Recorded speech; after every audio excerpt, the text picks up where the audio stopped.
Okay. We're nice to the ones that everything's going great. Thank you all so much for being here. Welcome to One More Page. I'm Lelia, and I'm so excited.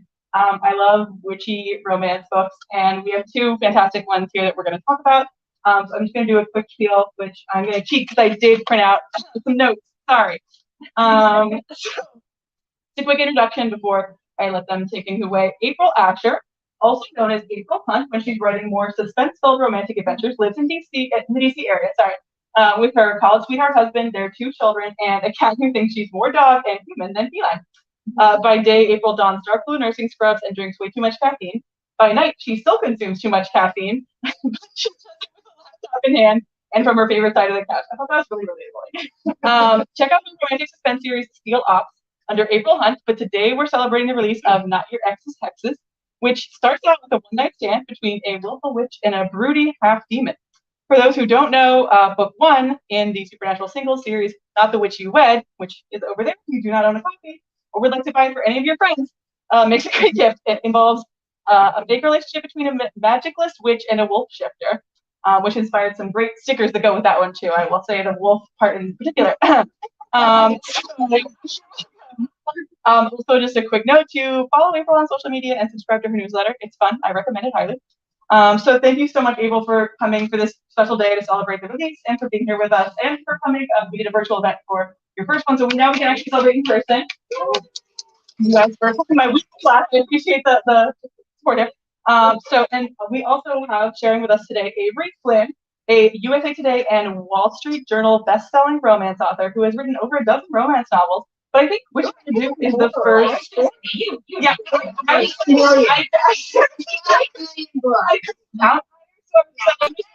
for a dozen. That's probably accurate. It's numbers. But is this the first one that has a witch, or is okay? Great. I'm just like at least I hope I got one right.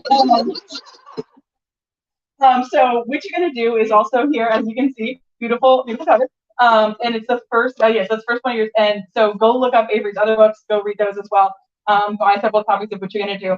And this on the metro, wherever you go.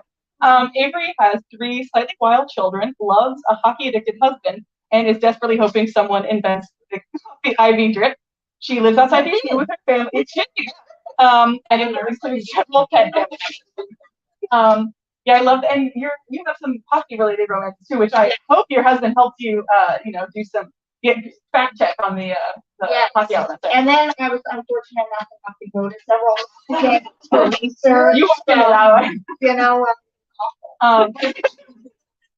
You should think of copies of the book while you're there. I guess you hadn't read it yet that way.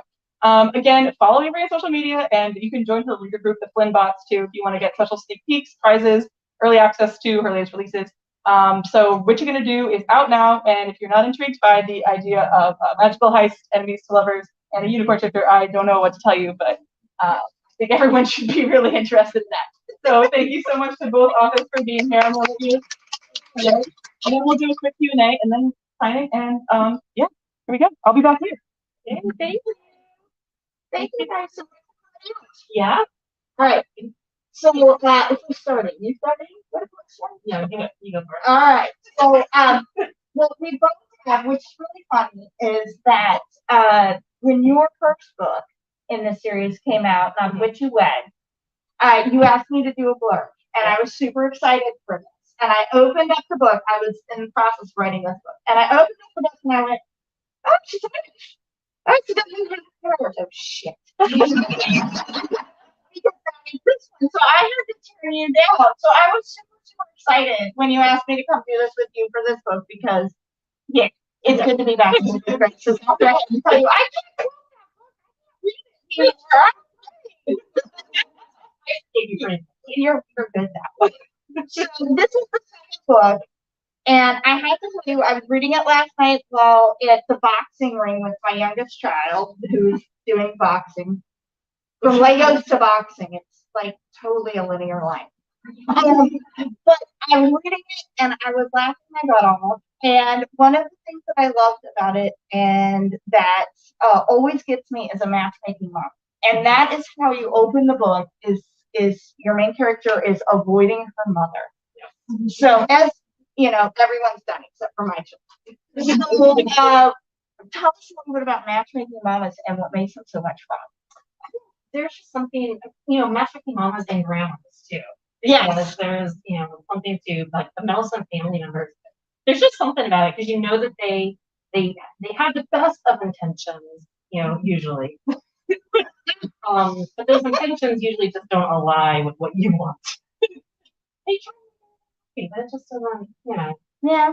they think they know, but they're like, No. Well, and also it sets up that little something to fight against, yes. which is always fun. Yes.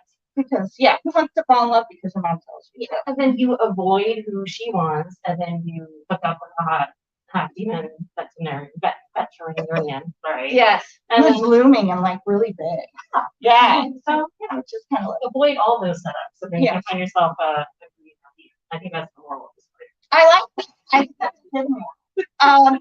So these are sisters, right? They're triplets. So we've got Vi in the first book, and I'm blanking out because I had wine at dinner. So Rose, and then all of it's the youngest. All the book is going to be coming out. Yes, I just got edits back from my editor. All of I'm not allowed to tell the title. We've had the title. You can't tell the title. Can you write it? I'll give you. Not is in the title. But I just got edits back for Olive and a certain tattooed angel. So so I'm excited. So that's gonna be that's my next docket thing to do. This release is over. Yeah. All right, so I have to ask you a question. So I wrote a brewery series, and it was 3 sisters, and they were triplets. And I was like, this is the best idea ever. Yeah. And then by the time I got to the third sister, I was like, it's so much work. So, writing triplets, the good, the bad, and the ugly. I like it because, triplets, sisters in general, you know what I mean? You have that close knit, you know what I mean? I have 2 sisters myself. I'm the youngest, so I'm Olive through and through in more ways than one. You know what I mean? But we're going to be reading Olive's stories slightly different. But when I was trying to like plot out the series, I was like, I don't know if I want them to be cousins or just good friends or just sisters at different age paths. But somebody else had asked me, well, why did you make them triplets, not just sisters? And there was really no convoluted master plan. It was literally, and not what you read, I wanted to use the joke that they were womb mates. That was the whole reason why they were triplets. So there was no big master plan. So you did it because it made you laugh. It made me laugh. Watch out for that. That's how I ended up with 7 siblings all with okay? Bad things. So, and that's why they're all named after colors. Okay? Oh, which I love. And a funny story with the color, with their names. So originally, Rose was named Dawn. I want to say Dawn. But I changed it when I was writing Not the Duet. And I say to my husband, I'm like, all right, so Violet, Rose, and Olive. And he just looks at me. I'm like, what? And he goes, you're going to name them all after colors? And I'm like, no. I'm like, well, yeah. I'm like, Violet, Rose, and Olive. And he's still looking at me. And then it clicked. Oh, Olive is the color. I was thinking the little green. Those moments when you feel really bright. Yeah. And I emailed my editor, and I'm like, is it okay if they're after colors? And she's like, it's you can do whatever. And then I went crazy. Then I said, all right, their magic is the color of their names. Their books are going to be the color. So she probably regretted telling me to go for it because then I just went, sure. Okay, now all of that sounded very organized in a frightening way. And I say it with love. Do you plot? Do you not? Don't plot? I'm so scared. I planned. Okay, define plans. So, when I started out writing romantic suspense, I never planned a damn thing. Okay? Suspense? I lived dangerously. Let me tell you. Oh my god! But then each book I wrote, I would try. I have friends. Do you do the colored markers? We want to talk about those. Friends who write a whole outline, and you're nodding because that's probably you. Yeah. And I could not do that. I would start and then I would stop and be like, nah, I'm just gonna go Are write. you just too antsy to get the story? So, yeah. So now we have a happy medium. So like now I usually will sit and I'll like think of like maybe 10 chapters of like kind of what I want to happen. And then I'll sit down and I'll just write and see what happens. Now, somewhere along the line, I always get characters here. And then I have to write them back. So that's why I was like, I always think that I start planning and then I just kind of go. Because sometimes it's fun when you just go. You know, sometimes there's Sure, lots of spontaneity. revisions. Oh, yeah. Sometimes some of the best scenes are the ones that I literally think about when I'm driving a kid to like Taekwondo or something. All right, so okay, you brought up scenes, so now I gotta know, what are some of your favorite scenes? What? Yeah, pick Okay. your favorite child. So I'll talk about this one. Okay. So I will say, so I don't know if anybody has seen like these stickers floating around like on social media. I'll show. So if you look, you might need a magnifying glass. So, but the little subway car, you'll see that it says, "All aboard the No Pants Express." And there is a funny story behind that. So that yes, there is a scene in the book about all of the No Pants Express. But I love New York City. Okay, it's one of my favorite places to visit. And I Googled, fun, interesting things to do in the winter in New York City. Boy, oh boy, did I get a whole wide variety of things. But the one that stuck out was there was something, and I want to say it was started by a company or a group called Improv Anywhere or Improv Everywhere. There is actually a no pants subway ride in New York City, and it's called the No Pants Subway Ride in the winter every year, and it has been going on for like 20-some years. The only years that they didn't do it was Wait, like did they actually not wear pants? What do they wear? Okay. They're wearing like winter coats and gloves and everything, and they get onto the subway platform at like different. They pick one train every year, and everybody gets on in different spots, and they take off their pants and they ride the subway car in their underwear. Do you want to know something that's really cute? That's even better. I'm so horrified by the idea of sitting on the subway. He was in like a mass transit in the underwear. I'm with It didn't stop him from taking his underwear off either, but I mean, still. But that's in the book. It is random, which is completely different from real life. Then you get your happiness. And I did it. I saw half team in real life. I would not be good with it. So this is my best. And then the great thing is, I happened to be talking to a friend of mine, and I said, I have this thing do that now, and no pants subway ride. Put it in the book. I said, that is probably nice. Like, I don't know which book I'm going to put it in, but it's going to go in one of the three. And she goes, oh yeah, I've heard of that. I said, you have to know. And she was doing online dating, and she said that one of the requests she got from a gentleman to take her on a first date was to the No Pants Subway Ride. She turned to me. Yeah. I was like, that was a little awesome. But I felt like you know like 6 books in my head. Just with that. That is frightening. So now there is a No Pants Subway Ride. So go to New York in February, and you can also take No, please don't. Please don't. I'll be your mom, friend. Don't do it. Okay, so we talked Damien takes his pencil. Yes.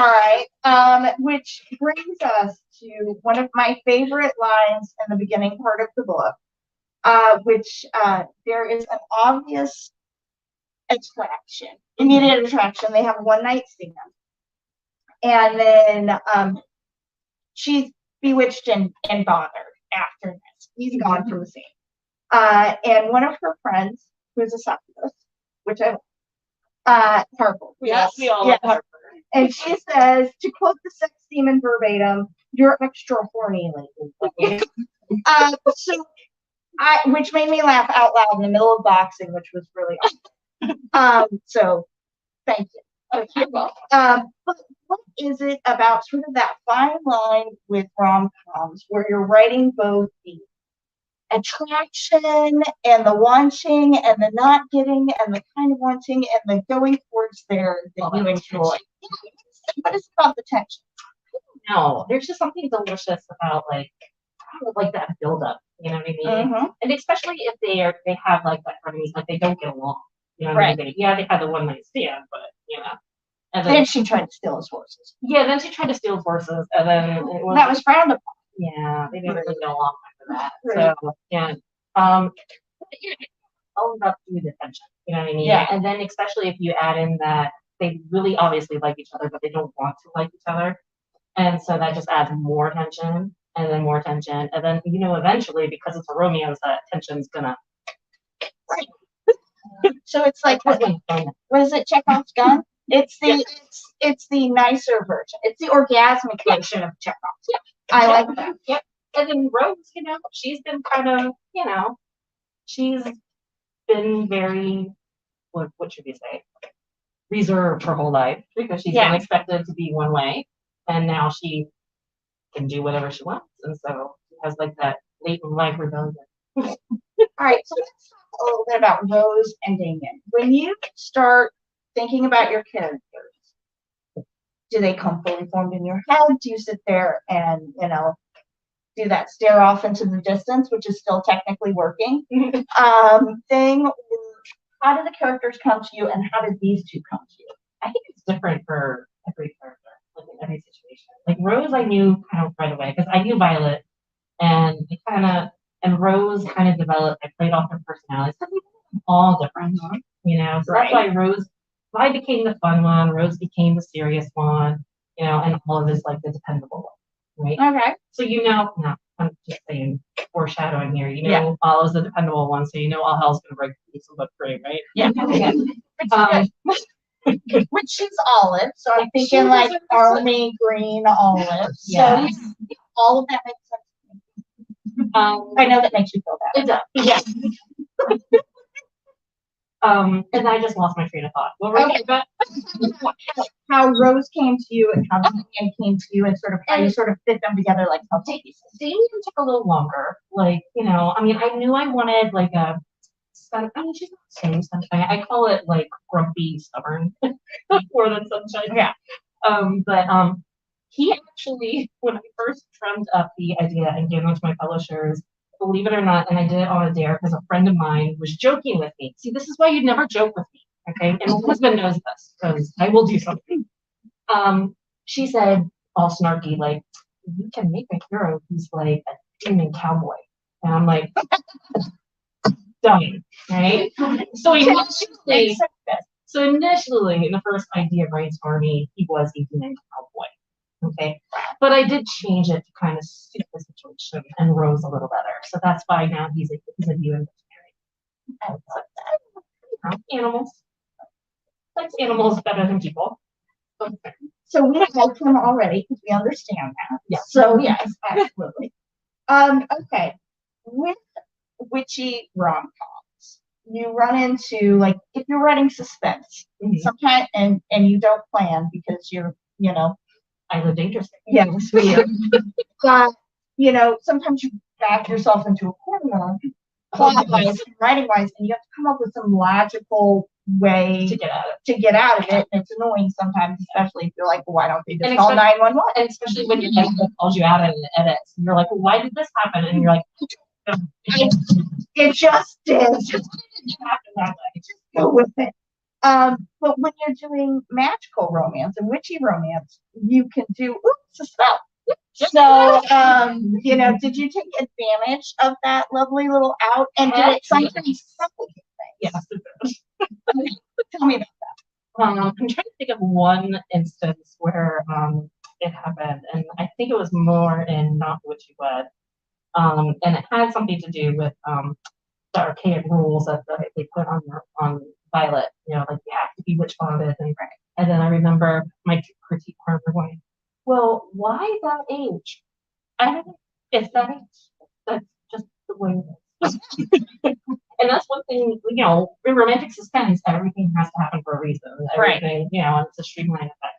But with paranormal, and that's one of the reasons why I like it, it's like you can suspend belief and do whatever you want. and then it works out. You know? Yeah, much easier. I mean, didn't you find that the easiest too? Yes, and I have not written suspense in a million years, but I remember being where we are. You know, my neighbor across the street was FBI, and he was like the one of the shooting instructors, which I'm sure there's a better name for them than that. And he's like, yeah, I was reading your book, and she told me about this thing, and you know that gun doesn't shoot. Yeah, I get that too. Like, yeah, oh, that could never happen. And I'm like, well, in my world, Yes, that's the thing. You have to like keep your magical rules correct. You know, there is that pesky part. So you do it to yourself, basically. Yes. Instead of the world screwing you over, you're doing it to yourself. Yeah, and then sometimes you'll have those friends where you're like, I told you, and you're like, no. All right, so we're just about to Q&A time. I think we were supposed to start Q&A around 7:30, so start thinking of your questions. But I had one more for you, and this is a hard one. And it is, if you were a witch, what kind of witch would you be? And what 3 tropes would be in your romance? Okay, that's 2 questions. Yeah. What kind of a witch? What kind of witch would you be? Oh, gosh. I don't know. You know, it's fun to be naughty. You know what I mean? So, it would be like full on naughty, you know? So I'd be like mischief. Is there like a mischief witch? Mischief magic? That's what I would be. Mischief magic? I like mischief magic. That's pretty fun. Just to make things interesting. Yes. You know? All right. So a little puckish. Yeah. A little puckish. I like that. All right. And then tropes. Oh my gosh. Yeah. All right. Which are your favorites? My favorites are probably like fake relationships. Yes. You know, that enemies to lovers, like that frenemies to lovers. Because like I said, there is nothing better than when they're arguing and they're like in each other's things. And they're like, I can't stand you. And you're like, yeah, feelings mutual. And then they end up kissing against the wall. Oh, that's so funny when it happens. It is really unfortunate. And then if there's only one bed, yes. And then it starts snowing. And you're in the cabin. And then it's cabin and the road. In small towns, one little snow shovel. And they haven't been there for days. I want to tell you, I want to live in that place. Yes. I think so. And what about 3 tropes for you? 3 tropes for me. I am an enemies to lovers lover. Fake dating, yes, for sure, absolutely. And I like second chance too. I don't like angst. Like, you know, I like the lower angst. The lower angst. Second chance I like. They already have a history. You know what I mean? And the good thing about that is, you know, obviously somebody screwed something up, or else they would have had a second chance. This is true. I mean? So you get redemption in there. There's a groveling element for somebody, you know what I mean? And then 2, if they already know each other, they can quick get to the. There you go. They have memories. Beyond memories. Yes. Okay, speaking of groveling, do you enjoy writing the gravel scene, or do you avoid as long as possible writing? Me too. So, you know, and even when I did romantic suspense, I will tell you, like, even with romantic suspense, I always had like a speck of humor, right? And I would get to like the really serious moments. That's why I was always meant to do rom-com. I would always get to like the really serious moment, and I would always throw in a joke or like somebody would say something. You're like, I need to relieve things. And that's when my editor or my agent, somebody would call me out on it and be like, you know, this was supposed to be, you know, that gut wrenching scene. That's when you're like, have you ever been around? As long as them to be sad. So it's like Christine, the mom, and especially not the witch. She's better in this one. Christine gets a little better. But you know, the mom in Witch Led, she was miserable. All right, talk about a not happy witch. Okay, and but it took a lot for me to make her really like her. You know what I mean? I was like, what do you mean? But so knowing you and what you just said, I'm going to assume that she's going to continue her mellowing. She will slowly mellow. She's not going to stop the matchmaking, but she will slowly mellow. Yeah. We want her to change. Yeah. We just want her to feel better. Yeah. Can you feel better? Yeah, exactly. So absolutely. questions if you guys have any for April about Witchy Witchy. Yes. So one of the things that I really love about this series is how there's no like secrecy when it comes to the supernatural beings. Like they are well integrated into society. They live amongst the normies. Like what I guess made you want to kind of tell it that way versus the typical, hide behind in the shadows and Right. and all of that. So basically, so when I started drumming up the idea for the series, it was the very end of 19, the beginning of 2020. So we all know that was like a hellscape. And like they had said I'm a nurse, you know what I mean? So when COVID hit, things were just like, oh, I needed something that was not based in any kind of reality whatsoever. And that's when, in 2020 is when paranormal really started making a huge resurgence, But I literally sat down on my couch one night after working a 12-hour shift, and I said, all right, I need something that is so far out of the realm of reality that one could possibly get.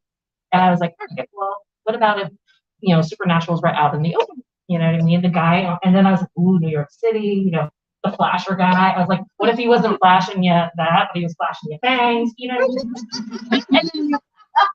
I thought, okay, witch and shifter, because I love vampires too. I love all of it, but those are like my favorite. And I was like, well, why just make it a witch and a shifter?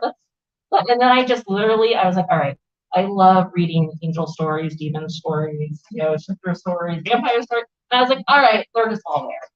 And I took the idea to my agent and I said, look, I don't know what's happening with paranormal right now, but I need this. I need this escape. And actually, the first 70 pages, she's like, just write something and see what happens. And I wrote 70 pages of Not Going to Wed in like a week. And like that was unheard of for me. Unheard of. Especially working. I've been trying to do romantic suspense at that same time, and I think I probably stared at the same page for like 3 weeks. But when it came to Not Be What You Wed in that series, I just wrote it so fast, and I was like, all right, well, we better find a home for it somewhere because it's obviously the story that I need to have it. And that's why there's so many puns in there, People are like, so many. Yeah, that's because I needed it. Really is the place for puns. It is. We're all characters with color names and Yeah. You sort of alluded to it, but how do you find time or how do you pace yourself and then full time work and all the other things to actually put these books out? I am a night owl. So it kills me. Are you a night owl or a vapor? Don't tell me you're a vapor. No, I was forced by circumstances to get up at like 5:30 in the morning. Because I have to wake up my teenagers in the morning or else they would. Yes. Yeah. So, but I'm naturally a night owl person. I would very much rather stay up till 3 o'clock in the morning than wake up at 3 or 4 o'clock in the morning.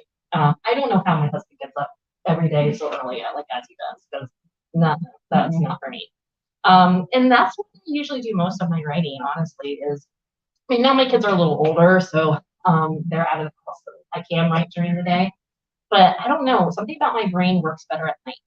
I don't know if maybe it's sleep exhaustion. And I get a little loopy. I don't know. But I tend to do get my word counts and stuff more at night. Well, distractions go down. That's true. You don't get as many. Yeah, people are like off doing their own thing. You don't get as many notifications, and your brain is a little tired. Yeah. So therefore, it shuts off some of that. Everybody else is what away. about this? Yeah. It's quiet. It's just me and the cat who thinks she's a dog, and it just What's kind of the works. cat's name? Oh, that's my real name. Funny. So, but I've always been on my phone. I love that. Yes. So after Rose's whole trajectory of life was changed in book 1, were you more nervous or excited to figure out what she would do I was kind of excited because I knew I wanted her to be kind of like, well, what the hell now? You know what I mean? She's been trained to be one thing since she was 8, So, and I was telling Avery, now it's like she's having that moment where it's like, well, I can do that. You know what I mean? So it's almost like she's like back to being 18, where the whole world is in front of her and she can go and do anything and try anything she wants to. And things work, like, and some things don't work. She'll do, she goes through multiple jobs. She doesn't know what she wants to do. She gets fired. She gets hired. She, steals some horses. ends up in community service. Yeah, demon. As one is wont to do. Exactly. So do you like starting out with that character who sort of, has it together and then all of a sudden doesn't? Yes. Do you tend to write a lot of those? Do you think? I didn't think I did, but now that you mention that, I probably do. Because Olive's kind of this thing. Well, Violet was different. She already did doing her thing. But and then she changed completely, though. Hers changed also, So, but all I gotta say is, like, Olive, just wait. Because Olive's been very buttoned up.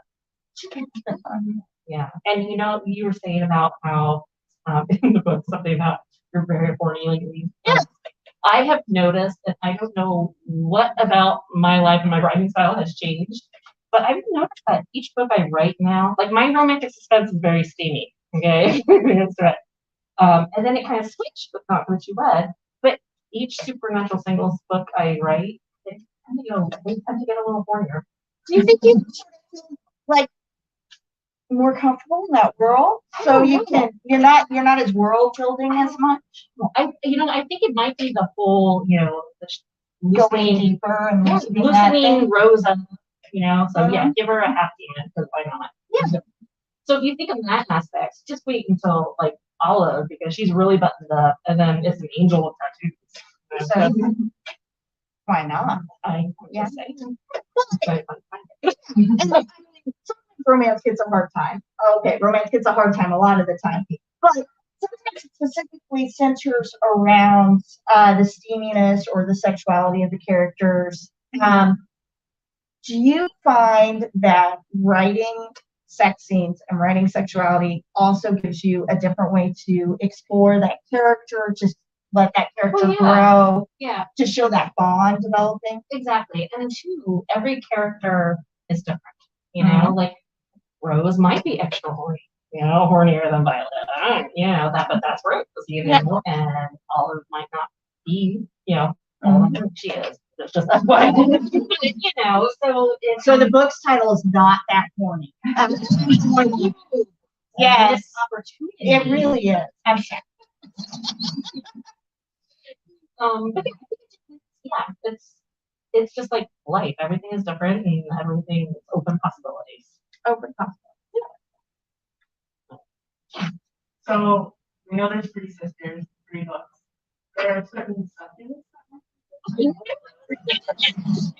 We vote yes. I'm just going to answer yes. I vote definitely yes. So this is always my go-to, because, I'm traditionally published, so I always go into it hoping for more. So I will say, I do have ideas for a certain Hexes, or not Hexes.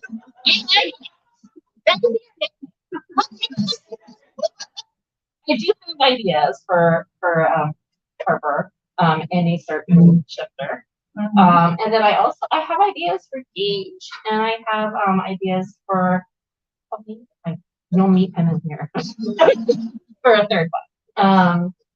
So I have ideas. So I always hope for more when I plot out series, and that's why I like having like a big secondary cast. Do you find like the same thing? Oh, I love it. Because they're all so different, but then they all have some ridiculous stories.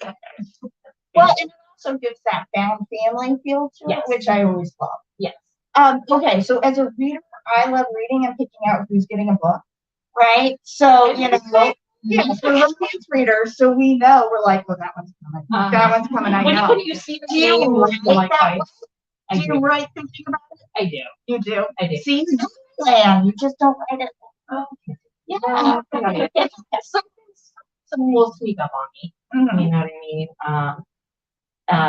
And I remember, I think it was with Not What You Read, somebody said once to me in an interview and said, what about Grandma Edie? I'd love to know about Grandma Edie back in the day. And I'm like, ooh. Yeah. And he gets his ideas. Yeah. And I was like, well, I never thought of that, but that's Have you ever had somebody ask when character X is getting a story and you have to sit there and think, who in God's name is yes. Yes. Or somebody might quote a line and you're like, oh, I wrote that. Oh, Yeah. yeah. Happens when you write so many words. Yeah. Well, Swiss cheese friends. Yeah. Yeah. Anyhow. If you two have a favorite, like, is there a piece of media that really like sparked an interest, whether when you're older, that really like made you fall in love with sort of the paranormal or supernatural genre? If you can say each other's book, that's totally fine. I just Yes, so I read a blast. It changed my I mean, I'm old, so I grew up, in the 80s. And we're old. I'm old. She's freakishly not. But all the stuff that came up around then, there was a ton of supernatural stuff because we all thought we were going to get bombed. So everything was uncertain. So paranormal was really big. But I didn't read a lot of it, and I was a huge my stress relief was always historical romance. Oh, If there's rogue or rake in the title, and you open it up in the step back, which I didn't know that was called until I was out there. But you flip it open, you get the second cover, and she's like this. Yeah. I was like, this is the book for me, right? So that was always my thing. But I think paranormal romance structurally has a lot of similarities with historical romance, so it always fell in. But one day, of all of the books, I was going through a bookstore and they had an end cap and they had a trio of books. It was Laurel K. Hamilton's. It was like the first time that I'm like, well, I've never read those, but I have arm space. Well, yeah, completely. I mean, completely.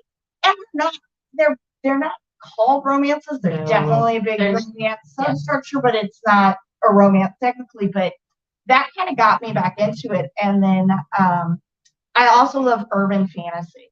I think urban fantasy is amazing. I love reading about heroines who just kick ass. It just makes me happy.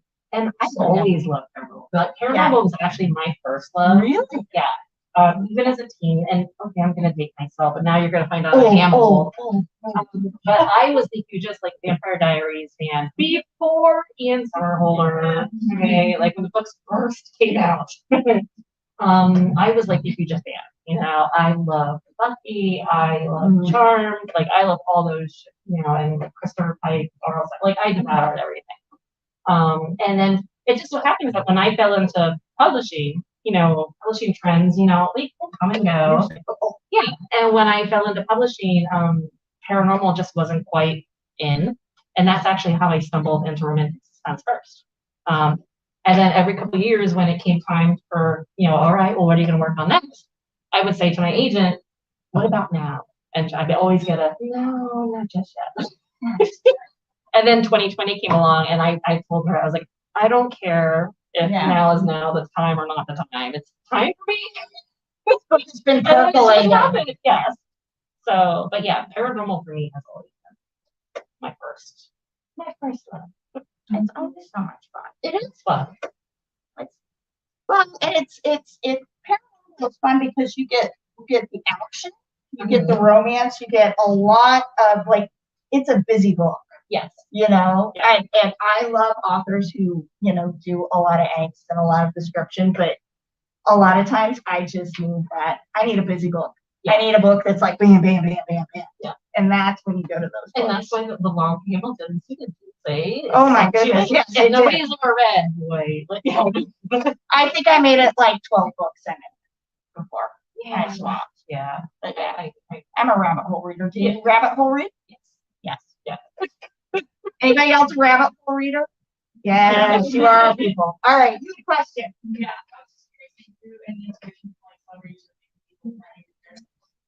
Not I always when it comes to their looks, I do just because my publisher will always say, all right, it's time to go to talk about cover.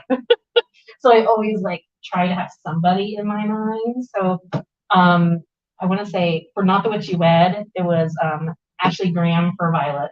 Okay. And then Kit Harington was Lincoln. I remember Okay. that most of that. I can totally see that. And I'm spacing on who it was for Damon. Oh my gosh. Oh, I'm spacing on his name now, and I can't think of it. But yeah, I do. And if you've seen like social media right now, we're having like the Hex Fest games, and we had one that was like celebrity, casting. And a lot of them are really great. Yeah. I was like, wow, I never thought of that. No, yeah. Yeah. That's there were some for Harper. I was like, ooh. I think you What can is this? forward those on to your publisher and you're like, that's really want it.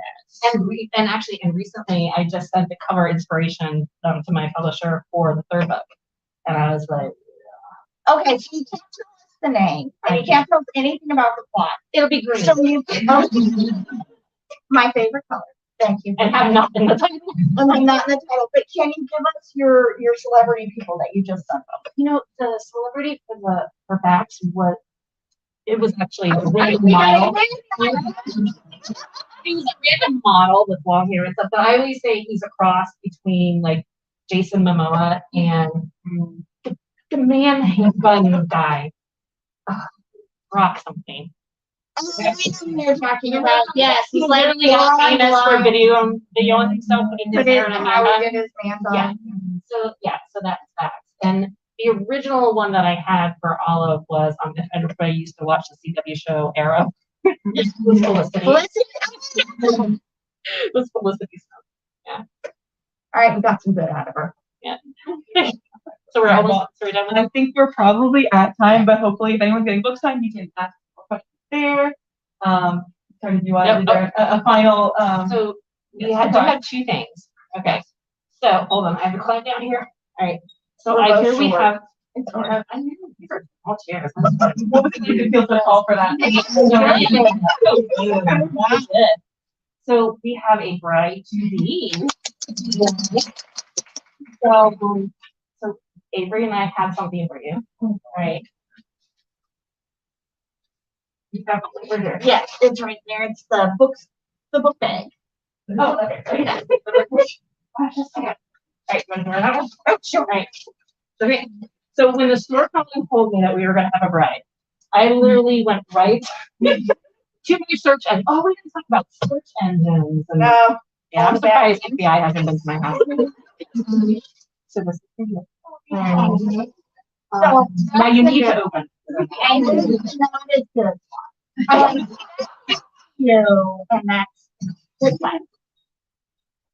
So when the store told me that we had a bride to be that was coming, I was like, oh, so I went a little crazy. There's lots of tissue paper in there, so I just kind of pull it out. But I figured every bride.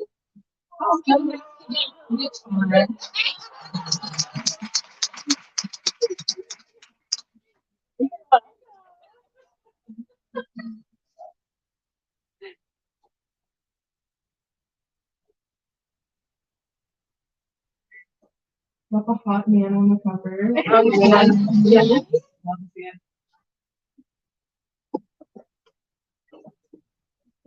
Yeah. So the hero in that book barbecues, and so